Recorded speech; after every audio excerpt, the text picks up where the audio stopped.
अमीरों को जिसने अमीरी दिखाई, गरीबों की जिसने कुटिया सचाई, वही है भाई दाऊद भाई, दाऊद भाई, दाऊद भाई।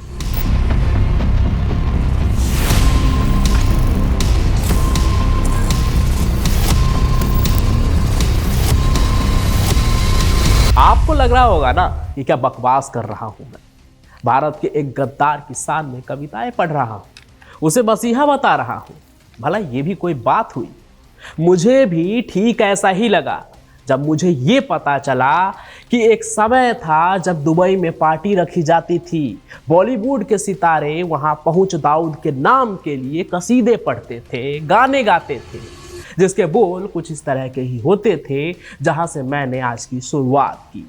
और सिर्फ यही नहीं, दुबई के सीक्रेट पार्टी में और भी बहुत कुछ होता था। और वहां सिर्फ फिल्मी सितारे ही नहीं बल्कि क्रिकेट के दुनिया के बड़े बड़े खिलाड़ी भी पहुंचते थे।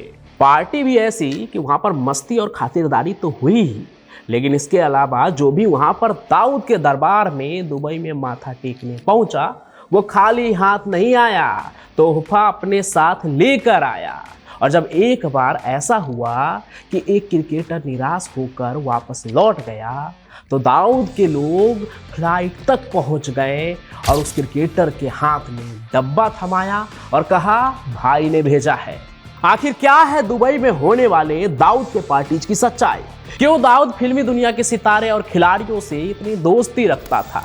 बताएंगे सब कुछ, बस बने रहिए आज की इस सफर में मेरे साथ अंत तक।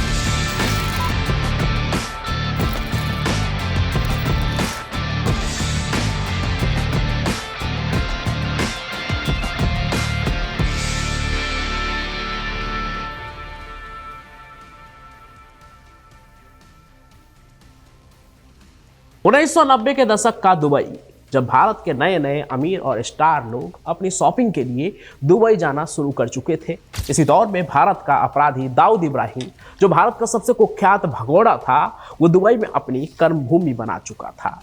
असल में भारत छोड़ने के बाद दुबई उसके लिए सिर्फ एक ठिकाना नहीं बल्कि एक ऐसा मंच बन गया जहां से वो भारत को चुनौती देता था। लेकिन वो जो भी करता था उसकी खबर तुरंत मुंबई पहुंच जाती थी, क्योंकि वहां हमारे देश के स्टार्स का हर दिन आना जाना लगा रहता था और खबरें वहां से आती ही रहती थी। मुंबई, दिल्ली, हर जगह खबर आती और भारत की पुलिस सब जानकर भी उसका कुछ नहीं बिगाड़ पाती थी। दाऊद वहां से अपना साम्राज्य संभालता था। दुबई की चमक दमक और कानून का ढीला सिकंजा उसे अपनी ताकत और प्रभाव दिखाने का पूरा मौका देता था वहां। तो आज की जो कहानी है वो 1997 के एक ऐसी ही रात की कहानी है जब दाऊद ने दुबई में एक ग्रैंड पार्टी को ऑर्गेनाइज किया। ये पार्टी सिर्फ जश्न के लिए नहीं था, असल में ये एक मैसेज था, एक रणनीति थी। दाऊद अपने अय्याशी के लिए बॉलीवुड के हीरोइन को दुबई बुलाता था। ये बात तो जग जाहिर है। माधुरी दीक्षित को भी उसने दुबई बुलाया था, इस पे भी खूब चर्चा हुई। लेकिन पूरे बॉलीवुड से रिश्ता कायम करने के पीछे दाऊद का एक बहुत बड़ा प्लान होता था। बॉम्बे आफ्टर अयोध्या किताब लिखने वाले जर्नलिस्ट जितेंद्र दीक्षित की माने तो अंडरवर्ल्ड और बॉलीवुड के बीच ना प्रे एंड प्रीडेटर का रिश्ता था। मतलब ये कि दाऊद जो है वो शिकारी है और फिल्म वाले उसका शिकार, जिससे अंडरवर्ल्ड के लोग या तो पैसों की उगाही करते हैं या फिर मनी लॉन्ड्रिंग के लिए पार्टनरशिप। और इन्हीं मकसदों को पूरा करने के लिए दुबई में लेविश पार्टी रखी जाती थी और इस पार्टी के चादर तले दाऊद का धंधा ऑपरेट होता था। तो 1997 की उस रात भी मकसद वही था, एक पर्दा, एक मुखौटा तैयार करना जिसके पीछे असल काम किया जा सके।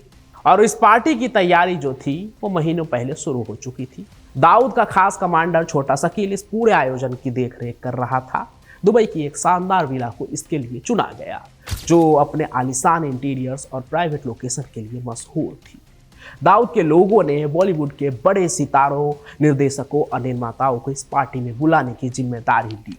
लेकिन ये कोई मामूली निमंत्रण नहीं था, कोई नॉर्मल इनविटेशन नहीं था किसी का जो दुबई बुला रहा था किसी बिजनेसमैन का, बल्कि एक डॉन का इनविटेशन था।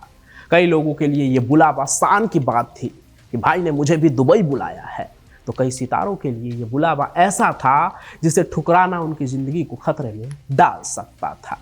कहा जाता है कि उस पार्टी में अनिल कपूर, ऋषि कपूर और कुछ और भी बड़े बड़े सितारे मौजूद थे। हालांकि ये बात बस कहते हैं, इस बात की कभी भी ऑफिशियल कंफर्मेशन नहीं हुई और ना ही मैं करता हूं, लेकिन ये बातें होती आ रही है। हाँ, ऋषि कपूर जरूर एक बार दाऊद के बुलावे पर उससे मिलने के लिए गए थे, जिसके बारे में वो खुद भी हमेशा खुलकर बात किया करते थे अपने इंटरव्यूज में। बात की तो दाऊद साहब का फ़ोन था, उन्होंने मुझे फ़ोन किया तो उन्होंने कहा कि मैं तुमसे मिलना चाहता हूँ, तो चाय पे आ सकोगे तुम।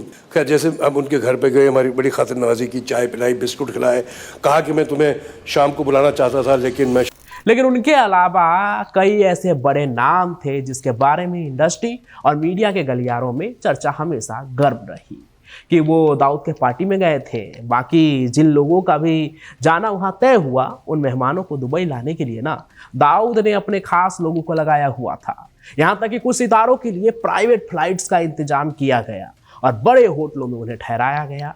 हर चीज को इस तरह से प्लान किया गया ना कि बाहर के लोगों को इन सभी चीजों की कोई भनक ना लगे। लेकिन प्राइवेट प्लेन, बड़े होटल, मतलब आप समझ सकते हैं ना कि वो लोग कितने बड़े स्टार रहे होंगे जो दाऊद के बुलावे पर जा रहे थे। नहीं तो इतनी देख रेख, इतनी प्राइवेसी क्यों? कहते हैं उस रात जब मेहमान पार्टी वाले विला पर पहुंचे तो उन्हें ऐसा लगा कि वो किसी राजमहल में पहुंच गए हो। विला की सजावट इतनी भव्य थी कि हर चीज से दाऊद की शान और शौकत और उसका दबदबा झलक रहा था। अंदर हर कोने में अमीरी टपक रही थी। विदेशी शराब, महंगे पकवान और सोने चांदी से सजी मेजें उस रात को यादगार बनाने के लिए काफी थी। दाऊद खुद अपनी सफेद सूट और सोने की चैन पहने हुए मेहमानों का स्वागत कर रहा था। वो हर किसी से मुस्कुराकर बात कर रहा था, लेकिन उसकी मुस्कान के पीछे का मकसद हर कोई नहीं समझ रहा था। पार्टी में बॉलीवुड के सितारों से न केवल उनकी फिल्मों के बारे में बातचीत हुई, बल्कि उन्हें परफॉर्म करने के लिए भी कहा गया। कहा जाता है कि कुछ सितारे तो वहां पर अपनी मर्जी से नाचे, जबकि कुछ को मजबूरी में वहां पर डांस करना पड़ा। इसी पार्टी में फिल्मी सितारे दाऊद के लिए गाना भी गाते थे। अमीरी दिखाई, कुटिया सजाई, सबका भाई दाऊद भाई और ना जाने क्या क्या। लेकिन उस पार्टी में ग्लैमर और संगीत के पीछे कुछ और भी चल रहा था। वहां बैठकर दाऊद और उसके साथी सीरियस बातचीत किया करते थे। फिल्मों की फंडिंग, नए प्रोजेक्ट पे दाऊद की हिस्सेदारी और कौन से सितारे कौन से फिल्म करेंगे, इन सब का फैसला वही लिया जा रहा था। दाऊद ने उस रात अपनी ताकत का ऐसा परफॉर्मेंस दिया कि वहां मौजूद हर आदमी को समझ आ गया कि बॉलीवुड में अब उसकी मर्जी के बिना एक कदम भी कोई नहीं बढ़ा सकता है। कुछ सितारे और निर्माता उसके आगे झुकने को मजबूर हो गए, जबकि कुछ ने वहां से लौटने के बाद उनसे दूरी बनाने की कोशिश की। उस पार्टी के बाद मुंबई के फिल्म इंडस्ट्री में खलबली मच गई। मीडिया ने इस पार्टी की अफवाहों को लपक लिया। अखबारों और टीवी चैनलों में बॉलीवुड अंडरवर्ल्ड के रिश्तों पर सवाल उठाए जाने लगे, लेकिन कोई भी खुलकर नाम लेने की हिम्मत नहीं कर पाया।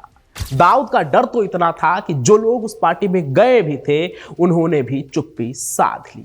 लेकिन इस पार्टी ने कई चीजें उजागर की। एक तो ये कि बॉलीवुड उस वक्त कितना कमजोर और अंडरवर्ल्ड के दबाव में था। दूसरा ये कि दाऊद का नेटवर्क कितना बड़ा और मजबूत था। दुबई में बैठकर भी वो मुंबई को अपने इशारों पर नचा रहा था। और सिर्फ फिल्मी सितारों को ही नहीं, बल्कि क्रिकेट के खिलाड़ियों को भी दाऊद पार्टी दिया करता था, क्योंकि जहां पैसा वहां पर दाऊद का डी कंपनी तैनात रहता था। कहते हैं इसी दशक में जब यह पार्टी हुई थी, शारजा में भारतीय क्रिकेट टीम मैच खेलने गई थी। वहीं दाऊद ने उन्हें पार्टी दिया।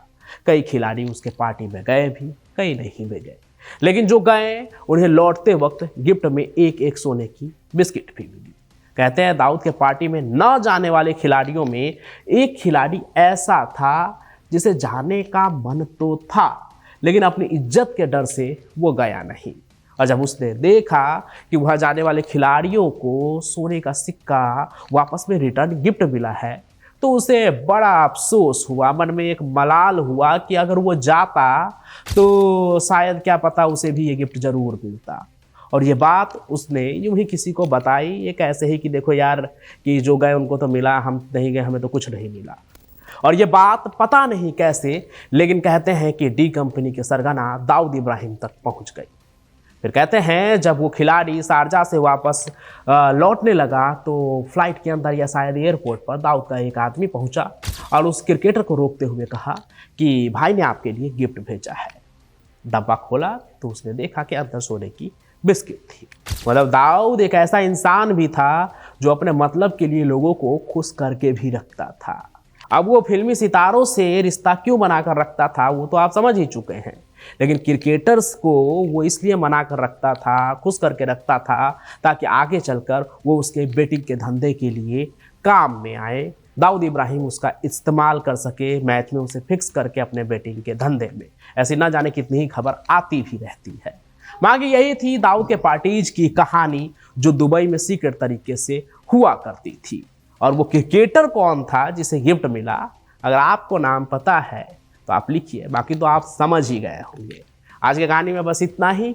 उम्मीद है आपको पसंद आई होगी, तो इसे लाइक कीजिए, ज़्यादा से ज़्यादा शेयर कीजिए और हमारे इस चैनल को सब्सक्राइब जरूर कर लीजिए ताकि हम जल्द से जल्द 1 लाख के परिवार बने और मिलियन तक पहुँचे, क्योंकि आप हैं तो हम हैं और ये सफ़र चलते रहे। इसके लिए ज़रूरी है कि आप हमारे साथ जुड़े रहें। बाकी मैं पंचम प्रकाश यूं ही कहानियाँ लेकर आता रहूँगा और आपको सुनाता रहूँगा। हम फिर मिलेंगे, तब तक के लिए आपका बहुत बहुत धन्यवाद।